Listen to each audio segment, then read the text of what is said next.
Então, pessoal, vamos para a terceira parte da aula e a gente continua sobre a questão do passo a passo da ontologia baseada em evidência. Então, o primeiro passo seria definir uma pergunta específica.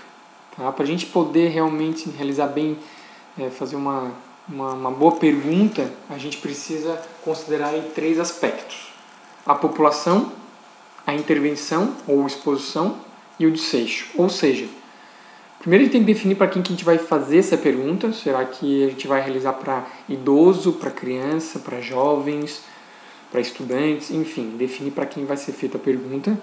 Depois definir a intervenção, que pode ser uma droga, né, um medicamento, pode ser um material, pode ser uma técnica, enfim, qual vai ser a intervenção.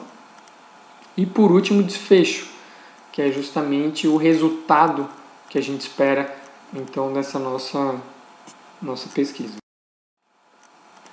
O segundo passo é buscar na literatura, e aí a gente tem hoje milhões e milhões de artigos na internet, tá? Aproximadamente 20 mil periódicos, ou seja, 20 mil revistas, só que a gente tem que ficar muito atento em relação à validade e à relevância desses artigos. Primeiramente, validade. Será que esses resultados e conclusões que eu li desse artigo realmente são confiáveis? E a relevância. Será que devo ter alguma prática minha clínica por causa dos resultados desse artigo? Então, com essa quantidade toda que a gente tem de artigos, a gente sempre tem que considerar o quê? O qualis e o fator de impacto desse artigo. Então, qualis e fator de impacto vão me descrever aqueles artigos realmente que são mais confiáveis ou menos confiáveis. A gente tem qualis A, B, C, até D e até revistas sem qualis. Qualis nada mais é que uma classificação de acordo com a qualidade aí, né, dessa revista. E o fator de impacto que ela tem em relação ao meio científico também. E aí através de numerações. Tá? Para vocês saberem qual é o qualis, tá, da revista que vocês conseguiram buscar, vocês têm que acessar ali a plataforma Sucupira. Então coloquem qualis CAPS ali no Google, já vai aparecer a plataforma Sucupira. Vai aparecer um quadrado ali para vocês colocar o evento de classificação. Vocês selecionam classificação de periódicos quadriênio 2013-2016, que é o mais atual, área de avaliação da ontologia, e coloquem então o título exato da revista e cliquem em consultar. E aí vai dar então o qualis dessa revista. Tá? Então vocês podem buscar os artigos no PubMed, no Cielo, Cochrane, Medline, até no próprio Google acadêmico, enfim. São diversas opções aí bem interessantes, confiáveis, que vocês podem estar buscando diversos artigos. Cochrane, então, é uma base de dados composta por relatórios completos das melhores revisões de literatura médica na atualidade. Tem pelo menos 26 revisões sistemáticas sobre saúde bucal, e a gente vai ver que revisão sistemática realmente está no topo da pirâmide, é o tipo de estudo mais confiável. Tá? Medline tem referências bibliográficas e resumo de mais de 4 mil títulos de revistas, tá? Publicado tanto nos Estados Unidos e em diversos outros países. Tem mais de 11 milhões aí de artigos, e essa atualização desse tipo de base ela é mensal, então a Medline também é muito confiável. Aqui está a pirâmide de evidência, como eu falei para vocês. As revisões sistemáticas e as meta-análises são aqueles tipos de estudos mais confiáveis, são um trabalho aí que realmente que a gente pode estar confiando. Tá? Quando a gente comparar, por exemplo, com relato de caso ou apenas opiniões editoriais, a gente tem que ficar aí um pouco mais atento. Né? Relato de caso, às vezes, a gente não pode mudar uma prática clínica devido apenas a um relato de caso. Então a gente tem que buscar sempre ali o topo da pirâmide, de preferência. Tá? Estudos de corte, os ensaios clínicos randomizados e controlados.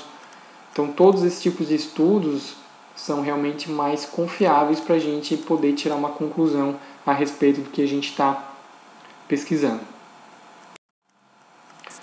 Em relação à avaliação da evidência, né, nada mais é uma espécie de controle de qualidade que vai assegurar que os estudos selecionados para responder uma dúvida minha, né, tenha realmente essa validade aceitável.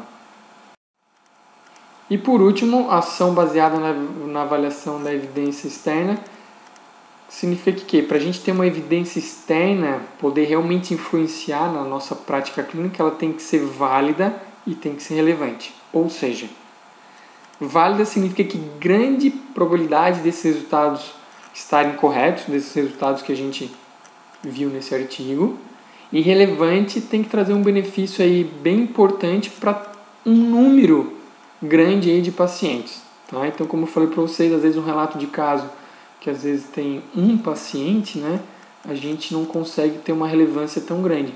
Agora, se a gente pegar um artigo com uma amostra aí de 1.000, 2.000 pessoas, né, a gente já tem um número significativo, e se o caso, a técnica ou o material realmente tiver um benefício para essa quantidade de pessoas, a gente já caracteriza esse estudo então como relevante.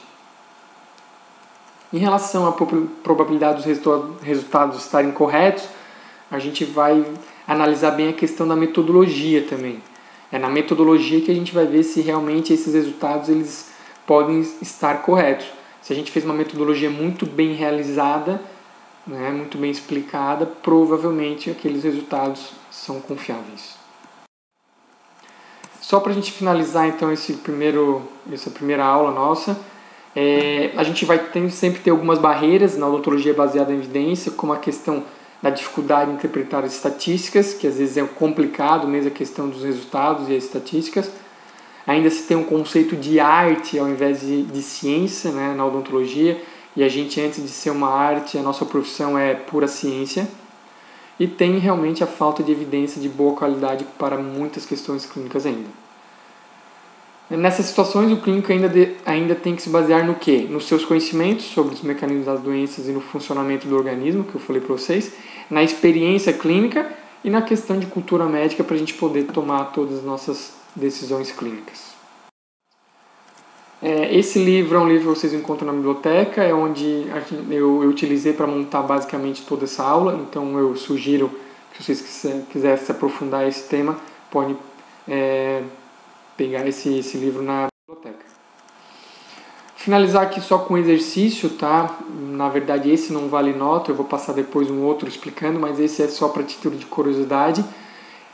Tem essa reportagem aí, esse link que eu gostaria que vocês acessassem, que é uma reportagem que saiu na Veja em 2014, e o título da reportagem é Estudo falso é aceito para publicação em mais de 150 revistas. Então eles criaram um estudo falso e enviaram para milhares de revistas. Tá? E por coincidência, ou enfim, a gente teve aí 150 revistas que acabaram aceitando esse estudo que era falso, que eles realmente inventaram, tá? Então isso é só para a gente ficar atento, que tem muita coisa na internet aí que às vezes a gente não pode levar a sério, tá? Mas deem uma olhada que é bem interessante essa reportagem, tá certo?